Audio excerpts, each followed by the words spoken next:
हरे कृष्णा प्रेम से बोलिए लक्ष्मी नारायण श्री विष्णु भगवान की जय जय हो। तुलसी माता प्रिय भक्तों, आज का दिन अत्यंत ही दुर्लभ और विशेष है। कई सालों बाद आज सावन सोमवार के दिन ही वृद्ध योग में कामिका एकादशी का व्रत है। इसलिए जो मनुष्य श्रद्धा के साथ इस कथा का श्रवण करता है वह सभी पापों से मुक्त हो विष्णु लोक में जाता है।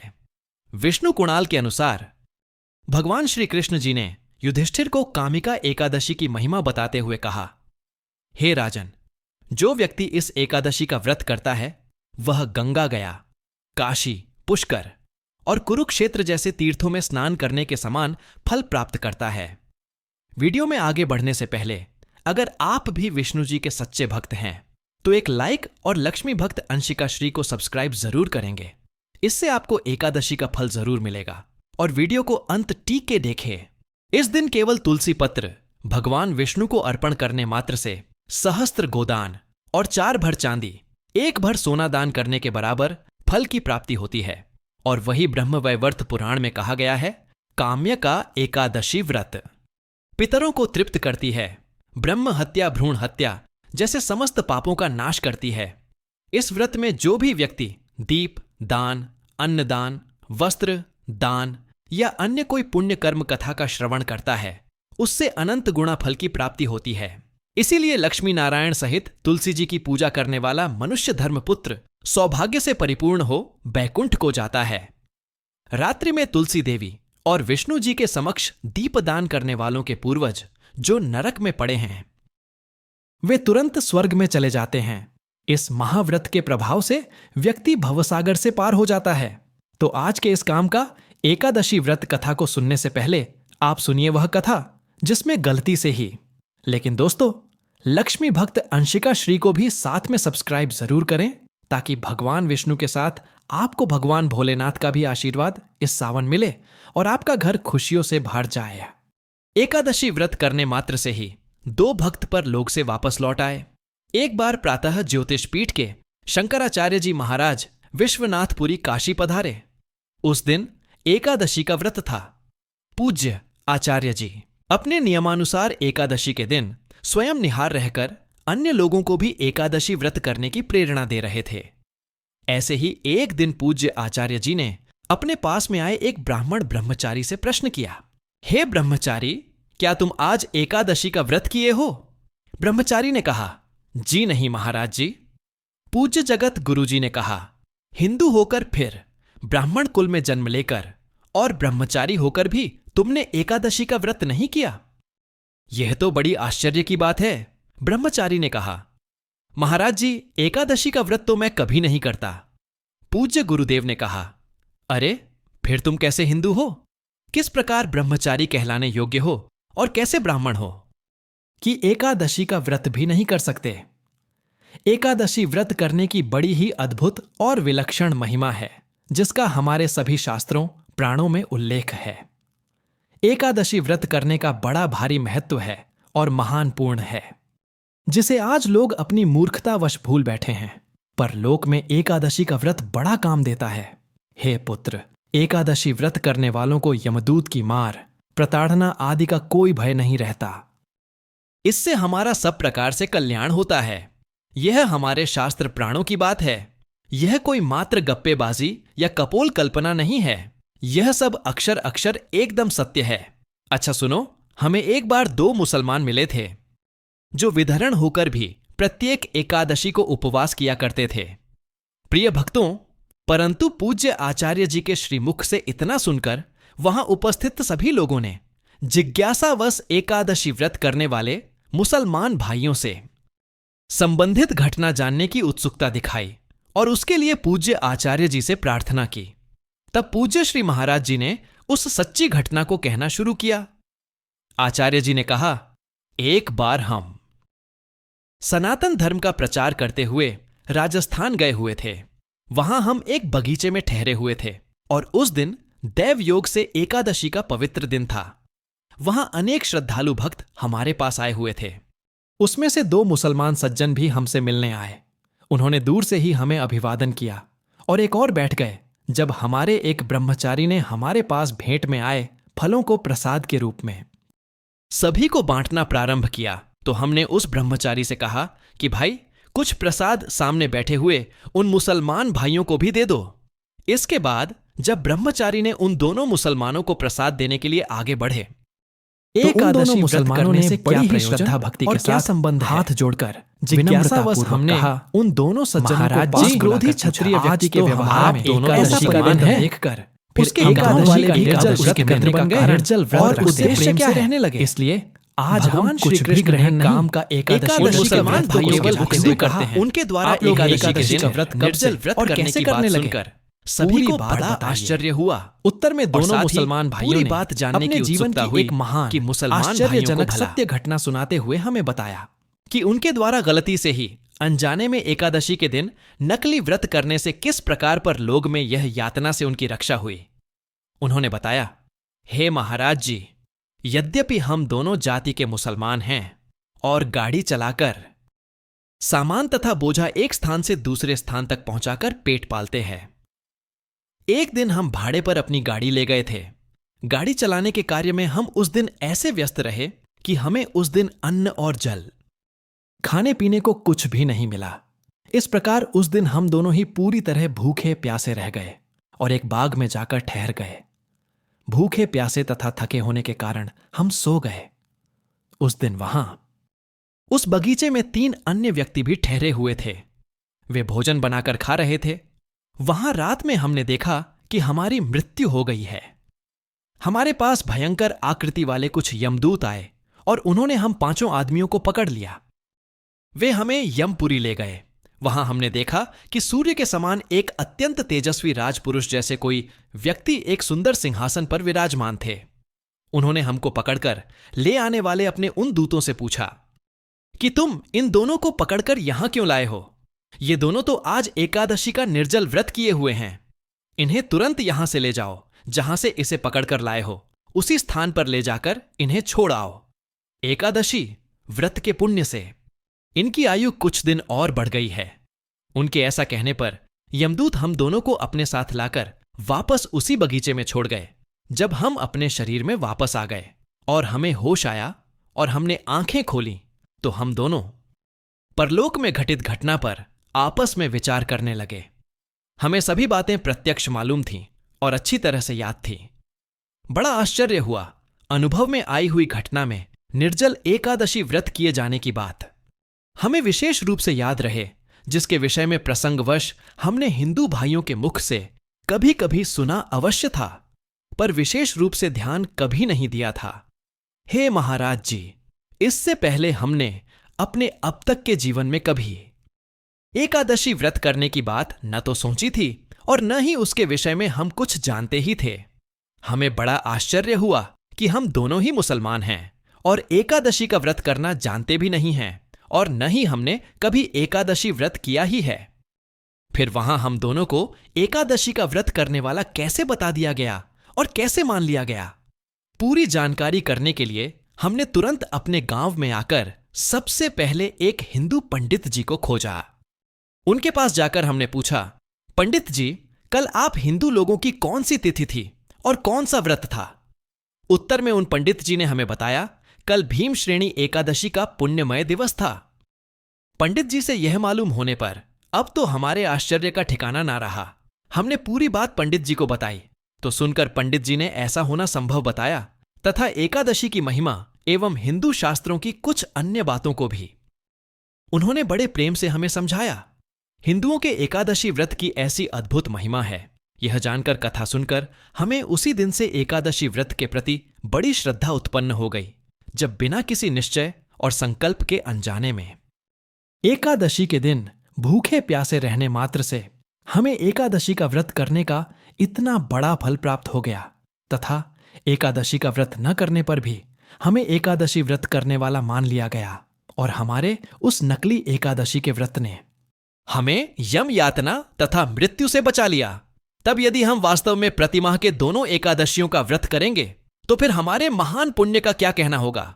ऐसे विचार करके हम दोनों व्यक्ति, दोनों भाई उसी समय से प्रत्येक एकादशी के दिन बराबर उपवास किया करते हैं। एकादशी के दिन हम अन्न जल कुछ भी ग्रहण नहीं करते। मुसलमान होकर भी हम एकादशी का व्रत करते हैं और हमने उसी दिन से मांस, मछली, अंडा, मुर्गा इत्यादि हिंसा युक्त बिना खाने योग्य पदार्थ को प्यास कर दिया। अब हमारा यह विश्वास हो गया कि सात्विक, सदाचारी, पवित्र धर्म में सादा जीवन ही बिताना चाहिए। प्रिय भक्तों, उन मुसलमान भाइयों के मुख से एकादशी व्रत की महिमा की। यह बात सुनकर सभी को बड़ा ही आश्चर्य हुआ, साथ ही आनंद भी हुआ। तो प्रिय भक्तों, पूज्य आचार्य जी का कथन था कि यह हमारे शास्त्र प्राणों की अद्भुत महत्ता सत्य सिद्ध करने वाली चमत्कारी घटना है, जो सत्य सनातन धर्मों को महिमा मंडित करती है। हमारे सनातन धर्म की महिमा के समक्ष समय समय पर अन्य धर्म के लोग भी नतमस्तक हुए हैं। हमारे हिंदू शास्त्रों की बातें अक्षर अक्षर सत्य प्रमाणित तथा लोक कल्याणकारी हैं। तो आज से आप सभी भक्तगण जो भी इस कथा को सुन रहे हैं, प्रण करें कि आप भी एकादशी का व्रत नियम पूर्वक करेंगे तो उन्हें भगवान श्री विष्णु जी के चरण कमलों में ध्यान लगाते हुए कामिका एकादशी व्रत की मुख्य कथा का श्रवण करते हैं, क्योंकि इस कथा को सुने बिना आपका व्रत पूर्ण नहीं होगा। इसे सुनना अत्यंत आवश्यक है और यह मनोकामनाओं को सिद्ध करती है, तो इसे पूरा जरूर सुने।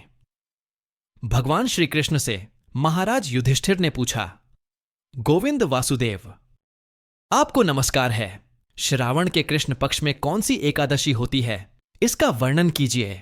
भगवान श्री कृष्ण बोले, राजन सुनो, मैं तुम्हें एक पापनाशक आख्याएं सुनाता हूं, जिसे पूर्व काल में ब्रह्मा जी ने नारद जी के पूछने पर कहा था। नारद जी ने ब्रह्मा जी से प्रश्न किया कि हे भगवान कमला, मैं आपसे यह सुनना चाहता हूं कि श्रावण के कृष्ण पक्ष में जो एकादशी होती है उसका क्या नाम है, उसके कौन से देवता है तथा उससे कौन सा पुण्य होता है, प्रभु यह सब बताइए। ब्रह्मा जी ने कहा, नारद सुनो, मैं संपूर्ण लोगों के हित की इच्छा से तुम्हारे प्रश्न का उत्तर दे रहा हूं। श्रावण मास में जो कृष्ण पक्ष की एकादशी होती है उसका नाम कामिका है। इसके स्मरण मात्र से, इसकी कथा को सुनने मात्र से वाजपेयी यज्ञ का फल मिलता है। कालांतर में गोदावरी नदी के किनारे एक गांव में एक बेहद शक्तिशाली क्षत्रिय रहता था। उसे अपने बल पर बेहद अहंकार का भाव था।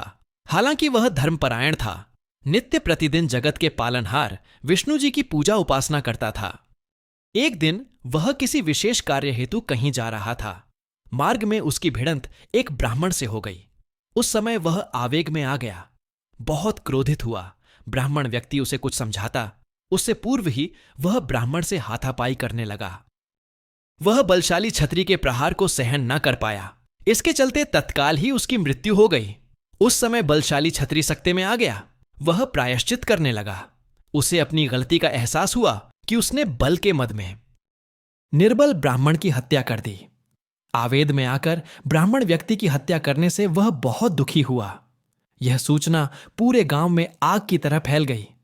क्षत्रिय व्यक्ति ने गांव वालों से क्षमा याचना की। साथ ही ब्राह्मण का अंतिम संस्कार विधि विधान से करने का वचन दिया। तो अब उसने उस व्यक्ति का श्राद्ध करने का निर्णय लिया तथा गांव वालों को भोजन पर बुलाया। परंतु गांव में किसी भी व्यक्ति ने उसकी श्राद्ध में मदद नहीं की और न ही उसके यहां शाम को भोजन करने आए पंडितों ने भी अंतिम यात्रा में शामिल होने से इनकार कर दिया। उस समय छत्री ने क्षमा याचना कर फल जानना चाहा कि हे महाज्ञानी पंडितों, बताइए मेरा यह पाप कैसे दूर होगा। तब पंडितों ने कहा, ब्राह्मण हत्या करने से तुम्हें ब्रह्महत्या का पाप लगा है। ब्रह्महत्या दोष का प्रायश्चित करने के पश्चात हम लोग आपके गृह पर भोजन ग्रहण करेंगे। यह सुन क्षत्रिय ने ब्रह्महत्या दोष प्रायश्चित करने का उपाय पूछा। पंडितों ने कहा कि सावन मास के कृष्ण पक्ष की एकादशी तिथि को विधि विधान से जगत के पालनहार भगवान श्री विष्णु की पूजा उपासना करें, साथ ही ब्राह्मणों को भोजन कराएं और दान दक्षिणा दें। ऐसा करने से आप ब्रह्म हत्या दोष से मुक्त हो जाएंगे। कालांतर में क्षत्रिय ने ब्राह्मण व्यक्ति का दाह संस्कार किया। ब्राह्मणों के वचनानुसार सावन मास के काम की एकादशी तिथि पर क्षत्रिय ने विधि विधान से साथ ही विष्णु ब्राह्मणों को भोजन कराकर प्रताप से दान दक्षिणा ब्रह्म हत्या दोष से मुक्ति मिल गई है। क्षत्रिय के सपने में प्रिय भगवान विष्णु क्रोधी व्यक्ति सज्जन व्यक्ति बन गया और अब वह किसी से लड़ाई झगड़ा न करता और ना ही किसी को मारता। विधि विधान से तुमने मेरी पूजा की है, जैसे सभी नागों में शेषनाग, पक्षियों में गर्व, पक्षी सभी देवताओं में श्री हरि विष्णु तथा मनुष्यों में ब्राह्मण देव श्रेष्ठ हैं, ऐसे ही सभी एकादशियों में काम का एकादशी श्रेष्ठ है। इस दिन शंख चक्र गदा, पद्मधारी, विष्णु, भगवान का हरिमाधव, मधुसूदन आदि नामों से पूजन करना चाहिए। गंगा, काशी, नैमिषारण्य और पुष्कर स्नान के फल से अधिक विष्णु भगवान के पूजन का फल होता है। जो पुण्य फल सूर्य और चंद्र ग्रहण पर, कुरुक्षेत्र और काशी में स्नान करने से, भूमिदान करने से, सिंह राशि के बृहस्पति में, गोदावरी और गंडकी में स्नान करने से प्राप्त होता है, वही फल विष्णु भगवान के पूजन से मिलता है। श्रावण मास में भगवान का पूजन करने से देवता, गंधर्व और सूर्य आदि सब पूजित हो जाते हैं। अतः पापों को नष्ट करने के लिए मनुष्य को काम का एकादशी का व्रत और विष्णु भगवान का पूजन श्रावण मास में अवश्य करना चाहिए। जो भक्त लोग कामिका एकादशी के व्रत में विश्वास रखते हैं और इसके साथ विष्णु पूजन भी करते हैं, तो वह व्रत के प्रभाव से उनके समदेवों, किन्नरों, नागों, पितरों का पूजन हो जाता है। इसीलिए मनुष्य को पापों से मुक्ति पाने के लिए यह व्रत नियमानुसार व विधि पूर्वक करना चाहिए। भगवान ने स्वयं बताया है कि अध्यात्म विद्या से जो पूर्ण मनुष्य को प्राप्त होता है, उससे अधिक फल तो कामिका एकादशी के व्रत से मिल जाता है। यह व्रत मनुष्य को मरते समय नरक में जाने से बचाता है। इसके पुण्य प्रभाव से योनि भी नहीं मिलती। जो व्रती इस एकादशी का व्रत करते हुए भक्ति पूर्वक तुलसी दल विष्णु भगवान को अर्पित करते हैं, वे पापों से दूर हो जाते हैं। श्री विष्णु भगवान रत्न, मोती, मणि तथा आभूषण आदि से इतने प्रसन्न नहीं होते जितने तुलसी दल से होते हैं। तुलसी दल पूजन का फल 4 बार चांदी और 1 बार स्वर्ण के दान के बराबर माना गया है। ब्रह्मा जी बोले, हे नाराज, मैं स्वयं भगवान की अति प्रिय तुलसी को सदैव नमस्कार करता हूं। इस दिन तुलसी को सींचने से मनुष्य की सब यातनाएं नष्ट हो जाती हैं। तुलसी के दर्शन मात्र से ही मानव के सब दुखों का विनाश हो जाता है और शरीर से तुलसी के स्पर्श करने से ही मनुष्य शुद्ध हो जाता है। तुलसी जल के स्नान से प्राणी की समस्त बाधाएं, यातनाएं समाप्त हो जाती हैं। जो श्रद्धा पूर्वक भगवान के चरण कमलों में तुलसी अर्पित करता है, वह भवसागर से मुक्त हो जाता है। कामिका एकादशी को रात्रि जागरण व दीपदान करने वालों को प्राप्त पुण्य का वर्णन करने में स्वयं चित्रगुप्त भी असमर्थ है। एकादशी व्रत के दिन प्रभु के सामने दीप जलाने वालों के पितर उस दिन स्वर्ग जाते हैं, तो उन्हें स्वर्ग जाने पर हजारों दीपकों की रोशनी प्राप्त होती है। ब्रह्मा जी कहते हैं ही, ब्रह्म हत्या तथा भ्रूण हत्या आदि पापों से नष्ट करने वाली इस कहानी का एकादशी का व्रत मनुष्य को यज्ञ के साथ करना चाहिए। कामिका एकादशी के व्रत के महात्मा को श्रद्धा से पढ़ने या सुनने वाला मनुष्य सब पापों से छूटकर विष्णु लोक को जाता है। इस दिन श्री नारायण की पूजा फल फूल से न होकर तुलसी ढंग से की जाती है, क्योंकि सावरणी मुनि की पुत्री तुलसी अपूर्व सुंदरी थी। उसकी इच्छा थी कि उसका विवाह भगवान नारायण के साथ हो।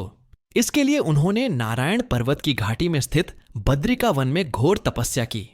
दीर्घकाल तपस्या के उपरांत ब्रह्मा जी ने प्रसन्न होकर दर्शन दिया और वर मांगने को कहा। तुलसी ने कहा, सृष्टिकर्ता ब्रह्मदेव, आप अंतर्यामी हैं, सबके मन की बात जानते हैं, फिर भी मैं अपनी इच्छा बताती हूं। मैं चाहती हूं भगवान श्री नारायण मुझे पति रूप में मिले। ब्रह्मा ने कहा, तुम्हारा अभीष्ट तुम्हें अवश्य मिलेगा। अपने पूर्व जन्म में किसी अपराध के कारण जन्म के पाप के शरण के लिए संपूर्ण नारायण। इसी प्रकार भगवान श्री नारायण के एक पार्षद को भी दानव कुल में जन्म लेने का श्राप मिला है। पार्षद से दानव कुल में जन्म लेने के बाद भी उसमें नारायण का अंश विद्यमान रहेगा। भगवान श्री नारायण सदा सर्वदा के लिए तुम्हारे पति हो जाएंगे। तुलसी ने ब्रह्मा के इस वर को स्वीकार किया, क्योंकि मानव कुल में जन्म के कारण उसे मायावी भोग तो भोगना ही था। तुलसी बद्री वन में ही रहने लगी। नारायण का वह पार्षद दानव कुल में शंखचूर्ण के नाम से पैदा हुआ। कुछ दिनों के बाद वह भ्रमण करता हुआ बद्रीवन में आया। यहां तुलसी को देखते ही उस पर मंत्र मुग्ध हो गया। तुलसी के सामने उसने अपने साथ विवाह का प्रस्ताव रखा। इतने में ही वहां ब्रह्मा जी आ गए और तुलसी से कहा, तुलसी संघ चुन को देखो, कैसा देवो, मैं इसका स्वरूप है। दानव कुल में जन्म होने के बाद भी लगता है जैसे इसके शरीर में नारायण का वास हो। तुम प्रस्ताव को सहर्ष स्वीकार कर लो। तुलसी को भी लगा कि उसकी तपस्या पूर्ण हुई, उसे इच्छित फल मिला है।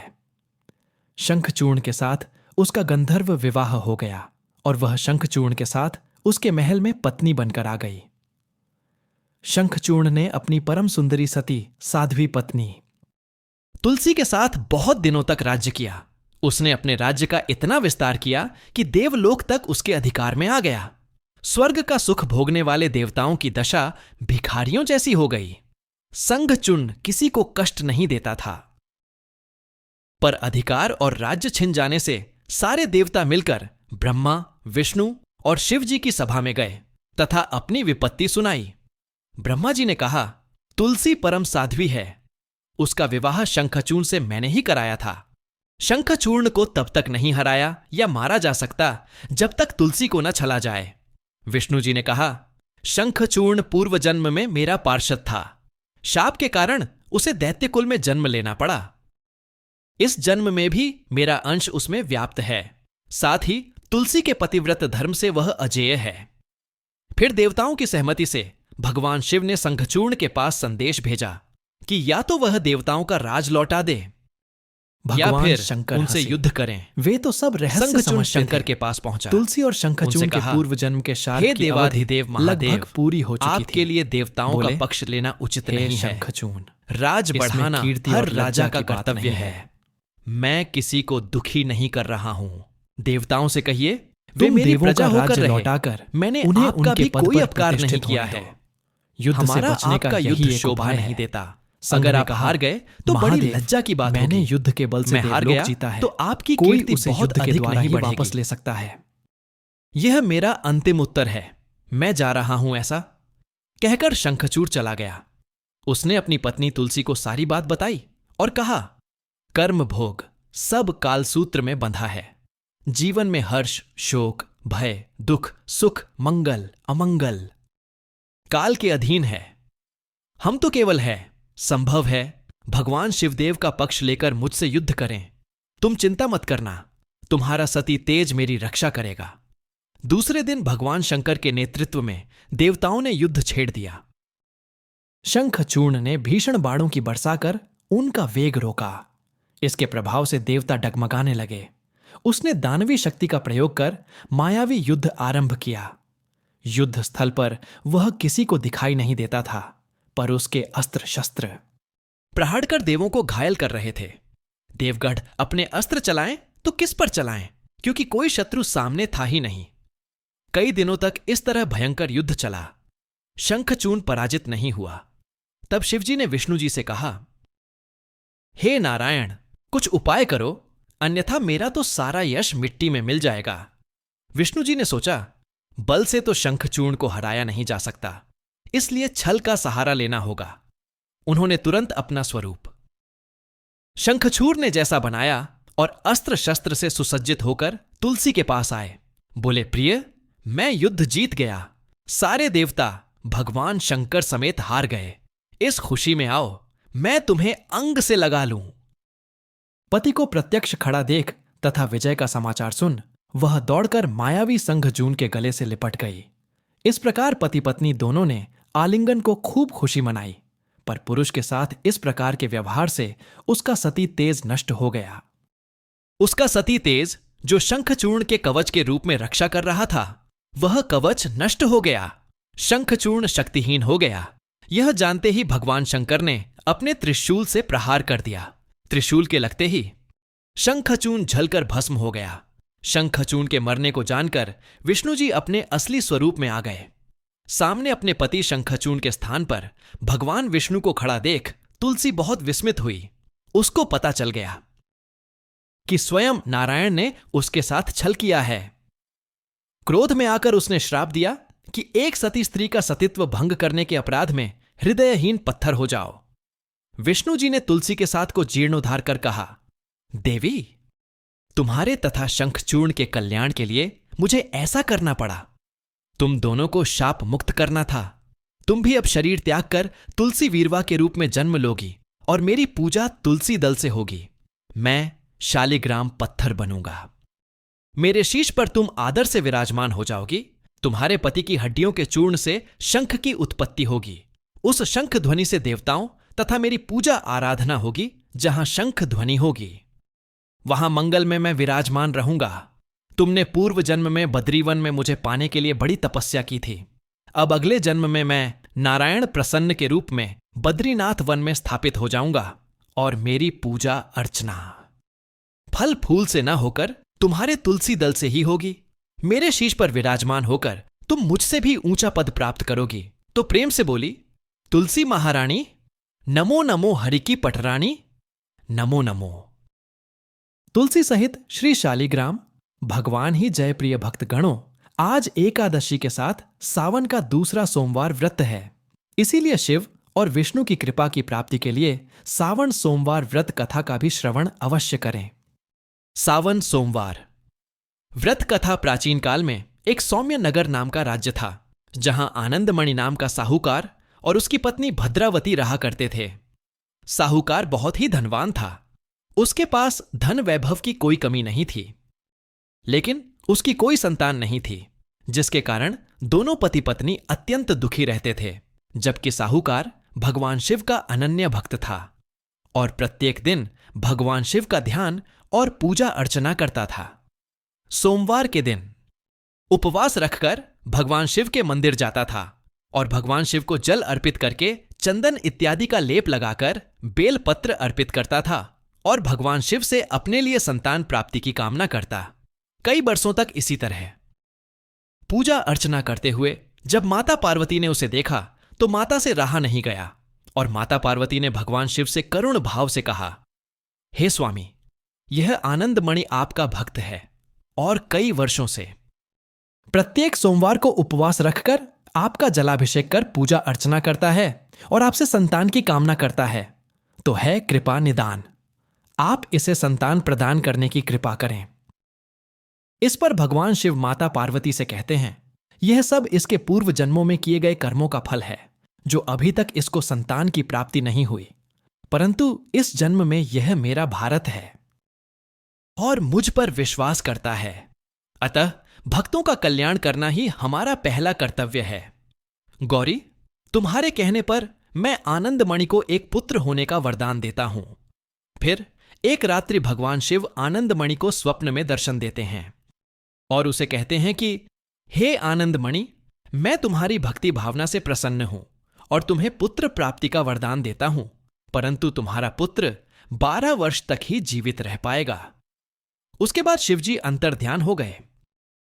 जब सुबह हुई तो आनंदमणि रात्रि में भगवान शिव के दर्शन पाकर धन्य हो गया और भगवान शिव द्वारा दिए गए वचन को सोचने लगा। उसके अनुसार उसका पुत्र तो होगा, परंतु वह मात्र 12 वर्ष तक जीवित रहेगा। इससे आनंद बड़ी ना तो प्रसन्न हुआ और ना दुखी। फिर भगवान की जैसी इच्छा हो वैसा ही मुझे स्वीकार है, कहते हुए वह अपने काम पर लग गया। कुछ समय बाद भगवान शिव की कृपा से उसके घर में एक सुंदर वह मनमोहक बच्चे का जन्म होता है। दोनों पति पत्नी बहुत प्रसन्न होते हैं। सारे नगर में उत्सव मनाया जाता है, दीप जलाए जाते हैं, मिठाइयां बांटी जाती है। कुछ समय बाद उसका नामकरण संस्कार होता है और भगवान शिव की विशेष कृपा से उत्पन्न होने के कारण उसका नाम सौम्य व्रत रखा जाता है। पुत्र सौम्य व्रत के साथ हंसते खेलते कब 10 वर्ष बीत गए, समय का पता ही नहीं चला। जब सौम्य व्रत ने 11वें वर्ष में प्रवेश किया तो आनंदमणि को अपने पुत्र की आयु की चिंता सताने लगी। उसने सब कुछ भगवान के भरोसे छोड़कर अपने साले अर्थात सौम्य व्रत के मामा को बुलाकर उसको शिक्षा ग्रहण कराने के लिए काशी भेजने का निश्चय किया। फिर आनंदमणि अपने साले को बहुत सारा धन देकर सौम्य व्रत के साथ काशी भेजता है और कहता है कि रास्ते में जाते समय जो भी संत महात्मा दिखे उनकी सेवा करते हुए जाना और जो भी भूखा प्यासा मिले उसको भोजन पानी इत्यादि कराते हुए जाना। इस प्रकार दोनों मामा भांजे अपने घर स्वामीनगर से काशी के लिए निकल पड़े। रास्ते में जाते जाते कई साधु संत मिले। वह सब उनकी सेवा करते हुए और भूखों प्यासों को भोजन इत्यादि कराते हुए आगे बढ़ते रहे। कुछ ही दिनों बाद वे किरानगर पहुंचे, जहां का राजा अपने पुत्र अजित सिंह का विवाह उस नगर के राजा की पुत्री उधोतमा के साथ करने जा रहा था, लेकिन उसका पुत्र एक आंख से काना था, तो उसे यह डर लग रहा था कि कहीं राजकुमारी उधोतमा उसके पुत्र उसको देखकर विवाह करने से इनकार न कर दे। इसलिए वह किसी सुंदर से बालक की तलाश कर रहा था। फिर उसकी दृष्टि इन दोनों मामा भांजे पर पड़ी। उसने जलस्व में व्रत को देखा तो उसे देखता ही रह गया। उसे सौम्य व्रत अत्यंत सुंदर व मनमोहक लगा, तो राजा ने उसके मामा से बात की कि यह बालक एक दिन का दूल्हा बनेगा तो उसको बहुत सारा धन दिया जाएगा और फिर यहां से जाने दिया जाएगा। इस पर दोनों मामा भांजे मान गए और विवाह के लिए तैयार हो गए। फिर सौम्य व्रत को दूल्हा बनाया गया और विवाह कार्यक्रम संपन्न होता है। चुपके से विदा होते हुए दूल्हा सौम्य व्रत दुल्हन उधोतमा की चुनरी पर यह बात लिख देता है कि मैं तुम्हारा पति नहीं हूं। मैं तो शिक्षा ग्रहण करने के लिए काशी जा रहा था, तो तुम्हारे ससुर राजा ने मुझे पकड़कर दूल्हा बनाया है, इसलिए अब मैं काशी जा रहा हूं। सौम्य व्रत के जाने के बाद राजकुमारी उद्धोतमा को बहुत दुख हुआ और उसने किराक नगर के राजा को झूठा कहकर विवाह से इनकार कर दिया और साथ जाने से मना कर दिया। इसके बाद वह झूठा राजा अपने पुत्र की बारात लेकर वापस चला जाता है। फिर राजकुमारी उद्धोतमा स्वामी व्रत को अपना ही पति मानकर उसके आने की प्रतीक्षा करने लगी। राजकुमारी उद्धोतमा भगवान शिव और माता पार्वती का ध्यान करते हुए एक दिन पूजा करने लगी। सावन सोमवार के दिन उपवास रखती है। मंदिर जाकर शिवलिंग पर जल, दूध इत्यादि चढ़ाकर, चंदन का लेप लगाकर, बेलपत्र, पुष्प, फल अर्पित करके भगवान शिव और माता पार्वती का ध्यान करती समय बीतता गया। इधर सौम्य व्रत ने काशी में रहकर 1 वर्ष तक अच्छी शिक्षा प्राप्त की और उसके मामा ने भी खूब दान पुण्य किया। एक दिन जब सौम्य व्रत की आयु 12 वर्ष की हो गई, तो इस उपलक्ष्य में उसके मामा ने शिव यज्ञ का अनुष्ठान आरंभ करवाया। दोनों मामा भांजे पूजा करने के लिए बैठे ही थे कि अचानक स्वामी व्रत को घबराहट होने लगी। तब उसने अपने मामा से जाकर आराम करने की बात कही और आज्ञा ली और आराम करने के लिए चला गया। आराम करते करते कब उसके प्राण निकल गए पता ही नहीं चला। जब सौम्य व्रत के मामा उसे देखने के लिए गए तो आश्चर्यचकित हो गए, क्योंकि सौम्य व्रत मृत पड़ा हुआ था। यह देखकर उसके मामा का मन बहुत व्यथित हुआ। सौम्य व्रत के मामा विद्वान थे और जानते थे कि उसकी आयु केवल इतनी ही थी, इसीलिए वे अपने भावनाओं को रोककर एक कुशल जजमान की तरह शिव यज्ञ का अनुष्ठान पूरा करते हैं। यज्ञ संपन्न होने पर वे बहुत जोर जोर से रोने लगे और विलाप करते रहे और भगवान शिव जी को पुकारना है कि हे भगवान भोलेनाथ, अब मैं अकेले कैसे घर जाऊंगा, कैसे अपना मुंह दिखाऊंगा और अपनी बहन से क्या कहूंगा कि उसका पुत्र अब जीवित नहीं है। यह करोड़ पुकार माता पार्वती और भगवान शिव जी तक पहुंच जाती है। मां तो मां होती है। माता पार्वती का हृदय द्रवित हो जाता है और वह भगवान शिव से प्रार्थना करती है कि है नाथ, मेरे आग्रह करने पर ही आपने आनंद मणि को पुत्र दिया था, तो आज भी मैं आग्रह करती हूं कि इस बालक को आयु प्रदान करने की कृपा करें, क्योंकि इसकी अल्प आयु में ही अकाल मृत्यु हो गई है।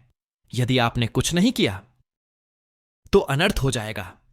इसका मामा घर कैसे जाएगा, जिसने कि बहुत दान पुण्य किया, संत महात्माओं की सेवा की और अभिषेक यज्ञ का अनुष्ठान भी संपन्न कराया, और उसके बिना इसकी मां कैसे रहेंगी। जिसको कि कई सालों बाद पुत्र प्राप्त हुआ था। दूसरी तरफ वह कन्या उद्धोतमा भी तो आपकी अनन्य भक्त है और अपने पति को पुनः पाने के लिए सावन सोमवार का उपवास रखकर आपका ध्यान और पूजा अर्चना करती है और इसके आने का इंतजार कर रही है।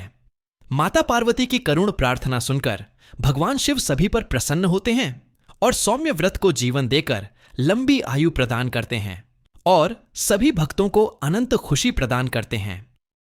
अब स्वामी व्रत जीवित हो जाता है तो उसका मामा अत्यंत प्रसन्न होता है और भगवान शिव तथा माता पार्वती की जय जयकार करते हुए सौम्य व्रत को पुनर्जीवन देने के लिए धन्यवाद करता है। फिर दोनों मामा भांजे अपने घर सौम्य नगर के लिए निकल पड़ते हैं। रास्ते में वे कुशी नगर से होते हुए जाते हैं, जहां उद्धोतमा उसको देखकर पहचान लेती है और अत्यंत प्रसन्नचित होती है, जैसे कि उसको आज सब कुछ मिल गया हो। फिर वह यह बात अपने पिता को बताती है। राजा दोनों का बहुत आदर सत्कार करते हुए स्वागत करते हैं और बहुत सारा धन देकर अपनी पुत्री को दामाद स्वामी व्रत के साथ विदा कर देते हैं। जब वे अपने घर स्वामी नगर पहुंचे तो आनंदमणि अपने पुत्र को देखकर आश्चर्यचकित हो जाता है और अत्यंत खुशी से रोने लगता है, क्योंकि उसको विश्वास ही नहीं होता कि उसका पुत्र जीवित है। फिर 100 में व्रत का मामा उसे सारी कथा सुनाता है। इस प्रकार समस्त कथा को सुनने के बाद साहूकार आनंदमणि और उसकी पत्नी भद्रावती अत्यंत प्रसन्न होते हैं और अपने पुत्र और बहू का भव्य स्वागत करके पूरे नगर में उत्सव मनाते हैं। सभी लोग भगवान शिव और माता पार्वती की अनंत कृपा, दया, भक्ति के लिए धन्यवाद करते हैं और जय जयकार करते हैं। इस प्रकार सभी लोगों का जीवन अत्यंत सुख में हो जाता है और सभी प्रसन्नतापूर्वक जीवन जीने लगते हैं।